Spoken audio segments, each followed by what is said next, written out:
विद्यार्थी मित्र हो, आज आपण गणित विषयाला सुरुवात करूया. तर गणितातील 7वं प्रकरण सुरुवातीला मी घेते. प्रकरणाचं नाव आहे चलन. सर्वांनी पुस्तक समोर ठेवायचं आणि वही पेन हातामध्ये घ्यायचा, म्हणजे तुम्हा सगळ्यांना ते व्यवस्थित समजेल. तर इथं बघा, सुरुवातीलाच जरा आठवूया म्हणून एक गणित दिलेलं आहे, किंवा आपण दररोज दुकानात गेलो तर या उदाहरणातून आपण ते शिकू शकतो. सहज आपण म्हणतो, समजा दुकानात गेल्यानंतर एक पेन मला 5 रुपयाला मिळतो, तर 2 पेनची किंमत किती असेल? आपण सांगतो 10 रुपये. 3 पेनची 15 रुपये. म्हणजे या ठिकाणी पेनाची संख्या वाढत गेली. एका पेनची किंमत 5 रुपये, 2 पेनची किंमत 10 रुपये, 3 पेनची किंमत 15 रुपये. म्हणजे इथं या ठिकाणी या उदाहरणामध्ये पेनांची संख्या वाढत गेली की त्यांची किंमतसुद्धा काय होत गेलेली आहे? वाढत गेलेली आहे. म्हणजे या उदाहरणातून आपल्याला चलन किंवा चलन जे 2 प्रकारचं असतं ते आपल्याला शिकायचं आहे. एक आहे समचलन आणि दुसरं आहे व्यस्त चलन. तर आत्ता जे हे मी पेनचं उदाहरण दिलेलं आहे, किंवा तुमच्या पुस्तकामध्ये वह्यांची संख्या सांगितलेली आहे. म्हणजे मी तुम्हाला पेनचं उदाहरण तोंडी सांगितलं होतं, पुस्तकात दिलेलं आहे वह्यांची संख्या आणि त्यांची किंमत. आता दुसरं उदाहरण तुमच्या नेहमी माहीत असलेलं, किंवा आता सध्या कामाच्या बाबतीमध्ये, म्हणजे आता भात शेती कापणी चालू आहे, तर आपण सहज म्हटलं की भाताचा एक कोपरा कापायला एका माणसाला 4 तास लागतील. समजा या ठिकाणी 2 माणसं घातली काम करण्यासाठी, तर 2 माणसांना तोच कोपरा काढायला जास्त वेळ लागेल की कमी? वेळ काय लागणार आहे? कमी. म्हणजे 2 माणसं ते काम 2 तासामध्ये करणार आहेत. 4 माणसं जर कामाला लावली तर तोच कोपरा किती वेळात होणार आहे? 1 तासामध्ये. म्हणजे या ठिकाणी या उदाहरणामध्ये जसं आपण संख्या माणसांची वाढवत गेलो, व्यक्तींची संख्या वाढवत गेलो, की तासांची संख्या काय होत गेलेली आहे? कमी. पण वरच्या उदाहरणात जर आपण पाहिलं तर पेनांची संख्या वाढवत गेलो तर त्यांची किंमत काय होत होती? वाढत होती. म्हणजे दोघांमध्ये एक प्रकारचं चल आहे, समप्रमाणात ते बदलत आहे. म्हणून पहिलं उदाहरण जे आहे ते आहे समचलन, आणि दुसरं उदाहरण जे आहे ते आहे व्यस्त चलन. कारण या दुसऱ्या उदाहरणामध्ये काय होतं आहे? व्यक्तींची संख्या आपण वाढवत गेलो की तासांची संख्या काय होते आहे? कमी होत आहे. म्हणून या दुसऱ्या उदाहरणामधलं चलनाचा प्रकार जे आहे ते व्यस्त चलन. आणि म्हणून ज्या ठिकाणी काळ असेल, काम असेल, वेग असेल, असं जे उदाहरण असेल त्या गणितामध्ये कोणतं चलन असतं? व्यस्त चलन. आणि वह्यांची किंमत असेल, पेनांची संख्या असेल, किंवा आपण बाजारात गेल्यानंतर फळं घेतो, जसजशी त्याची संख्या वाढत जाईल तसतशी त्याची किंमतसुद्धा काय होते? वाढत जाते. तर या ठिकाणी आपण या वरच्या अंकांना जर आपण x मानलं आणि खालच्या अंकांना जर y असं गृहीत धरलं, तर आपल्या लक्षात येईल की हे x आणि y अंश आणि छेदच्या स्वरूपात लिहिलं. बघा, 1/5, 2/10, आणि तिसरं उदाहरण होतं 3/15. म्हणजे याला x मानलं आणि याला y मानलं तर या सगळ्यांचं गुणोत्तर जे येणार आहे, म्हणजे या संख्यांना आपण संक्षिप्त रूप दिलं तर या सगळ्यांचं गुणोत्तर सारखं येणार आहे. ते येणार आहे 1/5. संक्षिप्त रूप तुम्हाला सगळ्यांना माहीत आहे की त्याच अंशाला आणि छेदाला एकाच संख्येने भागायचं. म्हणजे इथे 2/10 जर आहे, याचा जर भागाकार केला आपण तर 2 आणि 2×5 10. तसंच इथं 3/15 घेतलं, 3×1 3, 3×5 15. म्हणजे इथं सगळ्यांच्या ठिकाणी कोणतं स्थिर पद आलेलं आहे? 1/5. म्हणजे समचलनामध्ये त्या दोन संख्यांचं गुणोत्तर म्हणजे x/y जे गुणोत्तर येणार आहे ते कसं येणार आहे? स्थिर पद असणार आहे. कोणतीही संख्या येईल पण ती स्थिर असणार आहे. आणि व्यस्त चलनामध्ये काय होतंय? x ह्या सगळ्या वरच्या अंकांना आपण x मानलं आणि खालच्या अंकांना y मानलं, तर x आणि y पहिल्या ह्याच्यामध्ये 1/4 आहे, दुसऱ्या ह्याच्यामध्ये 2/2 आहे, तिसऱ्या ह्याच्यामध्ये 4/1 आहे. म्हणजे ह्यांचं गुणोत्तर स्थिर आलं का? नाही. मग ह्यांच्या बाबतीमध्ये सारखं काय येतं? तर अंश आणि छेदांचा गुणाकार जो आहे म्हणजे x गुणिले y जे आहे पद ते स्थिर येतं. x गुणिले y बघा, पहिल्या ह्याच्यामध्ये 1 होतं गुणिले 4 किती आला गुणाकार? 4. दुसऱ्या ह्याच्यामध्ये 2 गुणिले 2 किती आला गुणाकार? 4. तिसऱ्यामध्ये 4 गुणिले 1 किती आला? 4. म्हणजे व्यस्त चलनामध्ये काय येतं? x आणि y या दोन संख्यांचा गुणाकार जो आहे तो स्थिर येतो आणि समचलनामध्ये x आणि y यांचं गुणोत्तर स्थिर येतं. तर हे झालं सुरुवात किंवा प्रस्तावना. आपल्याला लक्षात आली असेल की समचलन आणि व्यस्त चलन. आता समचलन प्रामुख्याने आपण बघूया.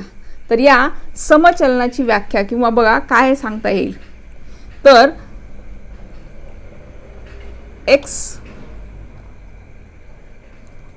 x आणि y समप्रमाणात आहेत हेच विधान x आणि y समचलनात आहेत किंवा x आणि y यांच्यामध्ये समचलन आहे असं आपल्याला लिहिता येतं. मग हेच जे विधान आहे ते चिन्हाचा वापर करून आपल्याला कसं लिहिता येईल? तर चिन्हाचा वापर करून आपल्याला कसं लिहिता येईल? x समचलन y. आता हे जे चिन्ह आहे बघा समचलन, परंतु याच चलनाचं नाव आहे काय? अल्फा. इथे पुढे दिलेलं आहे बघा. या चलनाला कोणतं म्हणतात? अल्फा. काय नाव आहे ह्याचं? अल्फा. आणि हे ग्रीक अक्षर आहे, परंतु वाचन करताना काय म्हणायचं त्याला?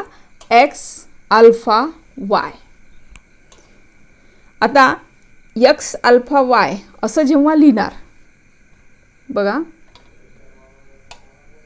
x अल्फा y हे जेव्हा आपण लिहिणार त्यावेळी x बरोबर k y.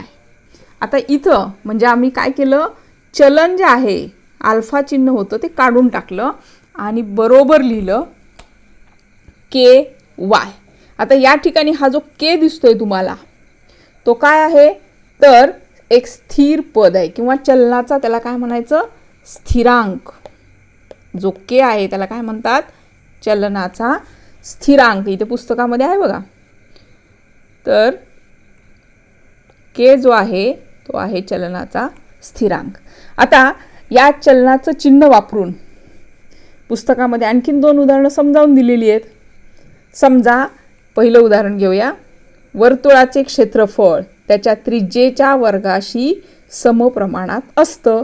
हे विधान झालं. आता हेच आपल्याला चिन्हामध्ये जर लिहायचं असेल तर आपण काय म्हणणार? वर्तुळाचं क्षेत्रफळ जे आहे ते a या अक्षराने दर्शवलं जातं आणि त्रिज्या जी आहे ती r अक्षराने दर्शवली जाते. आणि म्हणून हेच विधान जे आहे वर्तुळाचं क्षेत्रफळ त्रिज्येच्या वर्गाशी समप्रमाणात असतं. म्हणजे a समचलन r वर्ग किंवा a अल्फा r वर्ग असं आपल्याला चिन्हाच्या स्वरूपात लिहिता येईल. आता दुसऱ्या उदाहरणामध्ये काय सांगितलेलं आहे बघा. तर द्रवाचा जो दाब आहे तो द्रवाच्या खोलीशी समचलनात असतो. आता द्रवाचा दाब जो आहे तो p या अक्षराने दर्शवलेला आहे आणि द्रवाची खोली जी आहे ती d या अक्षराने दर्शवलेली आहे. म्हणून हेच विधान आपल्याला चिन्हाच्या बाबतीमध्ये कसं लिहिता येईल? p समचलन d किंवा p अल्फा d असं त्याचं वाचन करायचं. आता इथं उदाहरणामध्ये तुम्हाला ही वेगवेगळी जी अक्षरं दिसत आहेत तसं x आणि y या दोन संख्या इथं आपल्याला नेहमी गणितामध्ये समचलनात आहे असं दिलेलं असतं. आता ह्याच्यावरचं आपण एक उदाहरण समजून घेऊया. तर समजा पुस्तकातलंच घेऊया. एक्स आणि वाय समचलनात आहेत. एक्स बरोबर 5. एक्स बरोबर किती दिलेलं आहे? 5. आणि वाय बरोबर 30. तर चलनाचा काय म्हटलेलं आहे उदाहरणात? स्थिरांक काढा व चलनाचे समीकरण लिहा असं म्हटलेलं आहे. आता जी लिहिलेली होती ही समीकरणं होती. वरची जी 2 होती ती काय होती? समीकरणं. तसं आपल्याला या एक्स आणि वायच्या स्वरूपाचं समीकरण तयार करायचं आहे. आता हे सोडवायचं कसं? तर बघा, आपल्याला गणितामध्ये काय दिलेलं आहे? या दोघांमध्ये समचलन, म्हणून एक्स समचलन वाय. आपण असं पहिली स्टेप लिहिणार आहोत. त्यानंतर हे समचलन चिन्ह काढायचं, म्हणून एक्स बरोबर के वाय. आत्ताच सांगितलं तुम्हाला के हा काय आहे? स्थिरांक. आणि आपल्याला तो उदाहरणामध्ये तोच विचारला आहे, काढायचा आहे. आता या एक्स आणि वायच्या जागी आपण काय ठेवूया? वर दिलेल्या ज्या किमती आहेत त्या ठेवूया. एक्स बरोबर आहे 5, के आहे तसाच लिहायचा, आणि वाय किती आहे? 30. म्हणजेच उदाहरण काय झालं? 5 बरोबर के, इथे चिन्ह कोणतं आहे? गुणिले 30. आता केची किंमत काढायची आहे, म्हणून आपण के एका बाजूला ठेवणार आहोत. आता के एका बाजूला ठेवल्यानंतर हे जे 30 आहे, या 30ला गुणाकाराच्या स्वरूपात के आहे तो आपण इकडे घेऊन जाणार आहोत.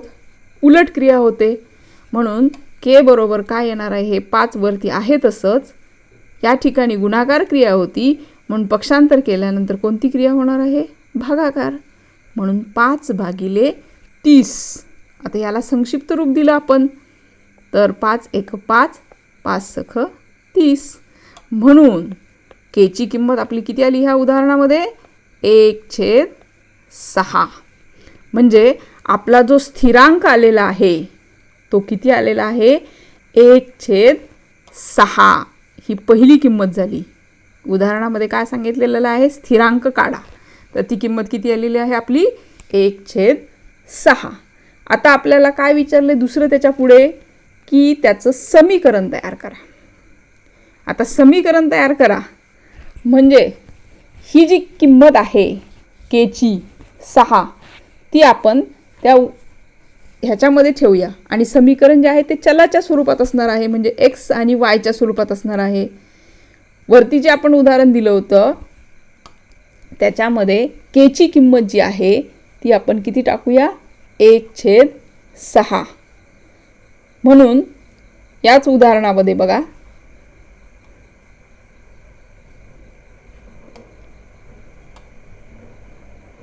एक्स बरोबर के वाय.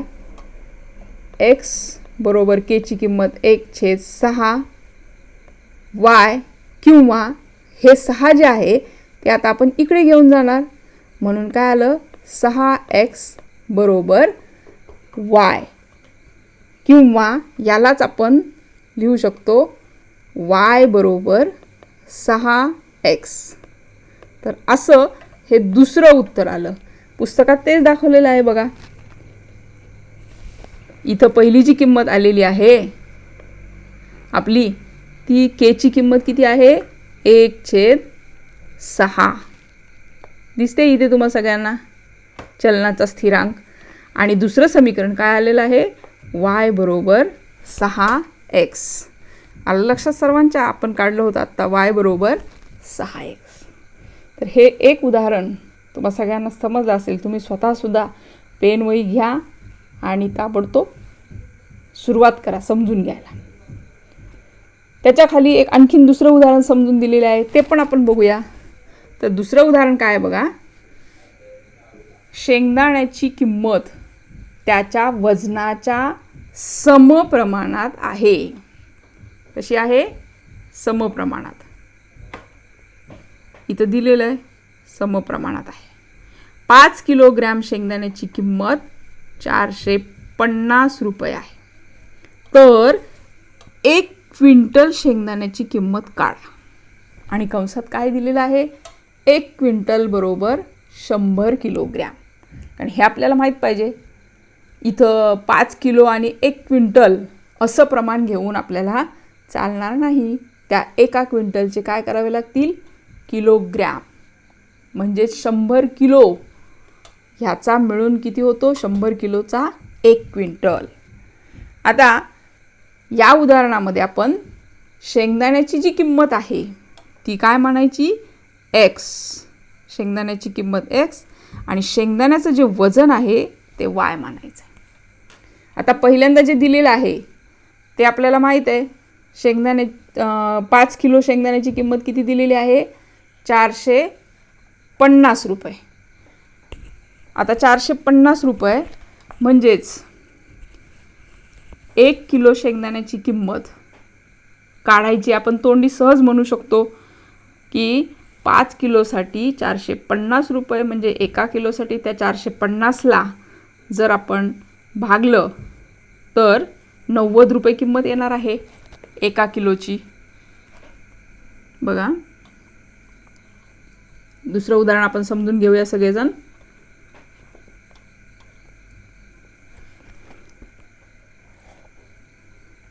एक्सची किंमत, आपण शेंगदाण्याची किंमत एक्स मानणार आहोत. एक्स म्हणजे किंमत 450 रुपये आहे आणि वाय जे आहे ते आहे शेंगदाण्याचं वजन. ते किती आहे?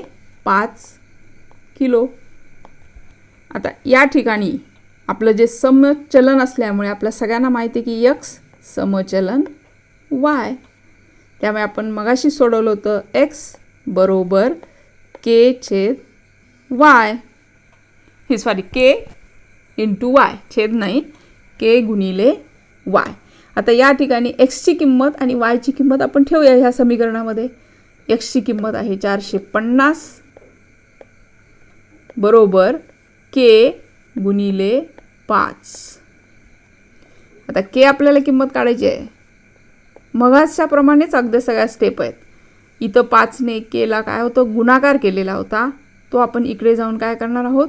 विरुद्ध भागाकार. 450 भागिले 5 म्हणजेच इथं केची किंमत किती आलेली आहे? भागाकार केला तर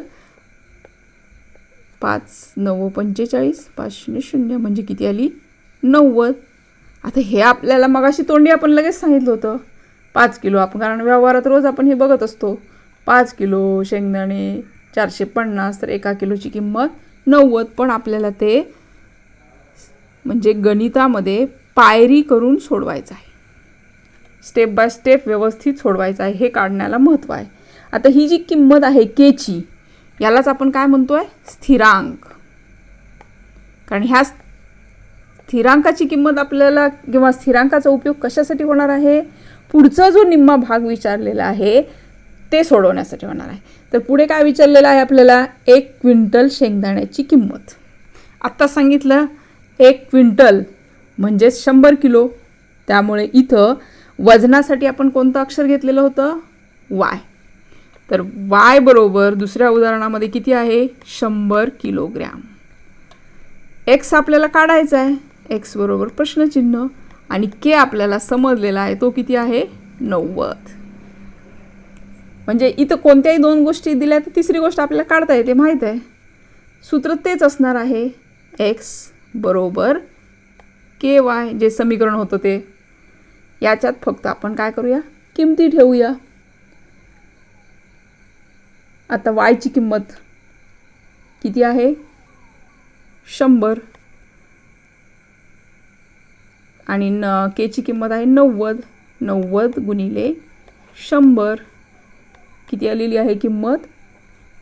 9000. आता हा एक्स म्हणजे 9000 आला. एक्स ही किंमत काय आहे? रुपयात. कारण ती किंमत होती म्हणजे रुपयामध्ये असणार आहे. म्हणून आपलं उत्तर काय आलं? 1 क्विंटल किंवा आपण त्यालाच काय म्हणूया? 100 किलो. याची किंमत किती आली? शेंगदाण्याची किंमत 9000 रुपये. म्हणजे जशी किलो वाढले तशी त्याची किंमतसुद्धा काय झालेली आहे? वाढलेली आहे. 5 किलो 450 होते, 100 किलो 9000 रुपये आले. म्हणजे हे समप्रमाण तुम्हाला या 2 उदाहरणावरून चांगलं लक्षात आलं असेल.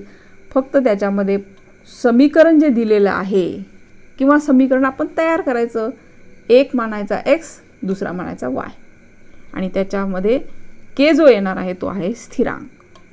त्या k ची किंमत ठेवली का आपल्याला बाकीच्या इतर किमती काढता येतील.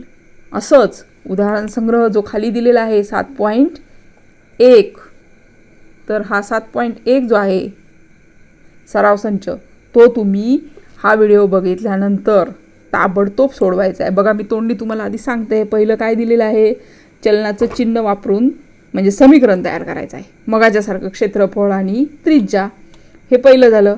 त्यानंतर दुसऱ्या उदाहरणामध्ये काय आहे, सफरचंदाची किंमत, म्हणजे काही रिकाम्या जागा ठेवल्यात त्या चौकोनामध्ये, तर आपण मगाशी पहिलं जे सारणी बघितली होती की त्यांचं गुणोत्तर काय आलं पाहिजे, हा x मानला आणि हा y, इथं दिसतंच आहे x आणि y. तर या x आणि y ची किंमत किती आली पाहिजे आता, 1/8. प्रत्येक ठिकाणी बघा, ह्याचं पण सुद्धा आपण 4 × 4, 4 × 8 = 32, 1/8 आली आहे. तशी इथं आपल्याला काढायचे आहेत. ह्या रिकाम्या जागा ज्या आहेत त्या भरायच्या आहेत. किंवा याच्यावरून तुम्ही एका सफरचंदाची किंमत काढली का ते उदाहरण सगळं मिळणार आहे सोडवायला. सोडवून बघा तुम्ही, समजलं नाही. तसंच तिसरं आणि चौथं, पाचवं तुम्ही सोडवायचं आहे. अगदी सोपं आहे. आणि त्याच्यानंतर पुन्हा आपण व्यस्त चलन नंतर बघूया. एवढं आज 7.1 उदाहरण संग्रह सोडवायचा आणि मला माझ्या वैयक्तिक व्हॉट्सअप नंबरवर पाठवायचा.